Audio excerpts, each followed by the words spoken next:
Pakistani showbiz industry سے دلچسپی اور اس کے ریکارڈ کو محفوظ کرنے والے حیدرآباد کے یاسین حمید کا گھر شوبز انڈسٹری کے میوزیم کی طرح نظر آتا ہے۔ بسم اللہ الرحمن الرحیم۔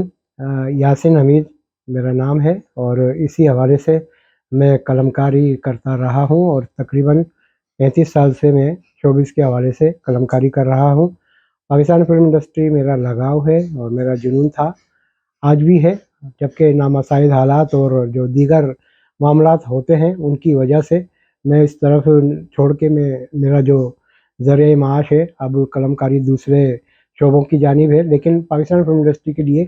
میں نے بے پناہ کام کیا ہے اور حیدرآباد میں نہیں سمجھتا کہ مجھ سے زیادہ کسی اور قلم کار کے مضامین اس قدر مختلف اخبارات، رسائل وغیرہ میں شائع ہوئے ہوں۔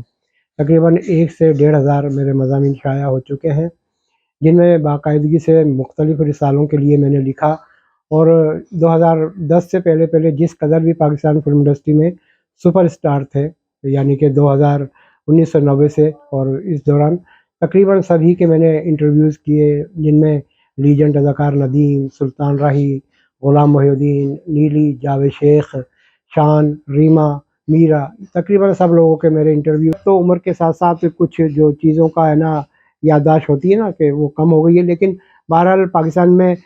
کسوٹی پروگرامز ہوئے تو اس کا میں پہلا پروگرام جب پاکستان میں ہوا تو میں نے وہ جیتا تھا، نمبر 1 آیا تھا، تو یادداشت کا آپ اندازہ میری اس سے لگا سکتے ہیں کہ کس طرح تھا۔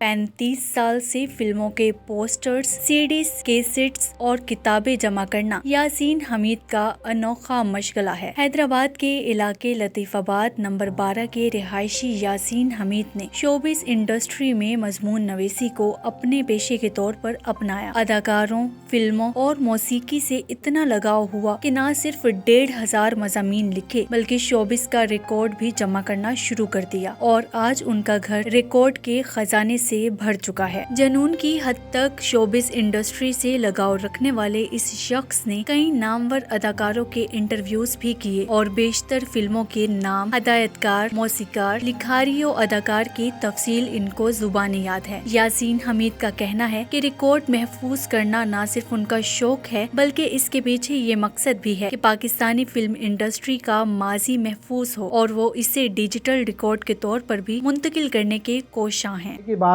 جو آپ کہہ رہے ہیں نا کہ فائدہ کیا ہے، یہ کہانی شروع ہوتی ہے ایک جنون سے، ایک شوق سے۔ تو جیسا کہ آپ نے ایک جملہ سنا ہوگا کہ شوق سے کوئی مولی نہیں ہے، تو وہ والی کہانی ہے، لیکن بعد میں اندازہ ہوا کہ یہ ایک انتہائی اہم چیز ہے۔ اس کی جو بنیادی وجہ تھی اس طرح کا ریکارڈ جمع کرنے کی، اور آپ نے دیکھا کہ میں نے اپنا خود ہی ریکارڈ کلیکٹ کیا، پاکستانی فلموں کا ڈیٹا میں ذاتی طور پہ اب میں کمپیوٹر پہ بھی اس کو منتقل کر رہا ہوں۔ تو اس میں یہ ہے کہ ہماری پاکستانی فلموں کا جیسے ہر شعبے کا ہوتا ہے ایک ڈیٹا ہوتا ہے کہ یہ ادارہ اس طریقے سے جو ہے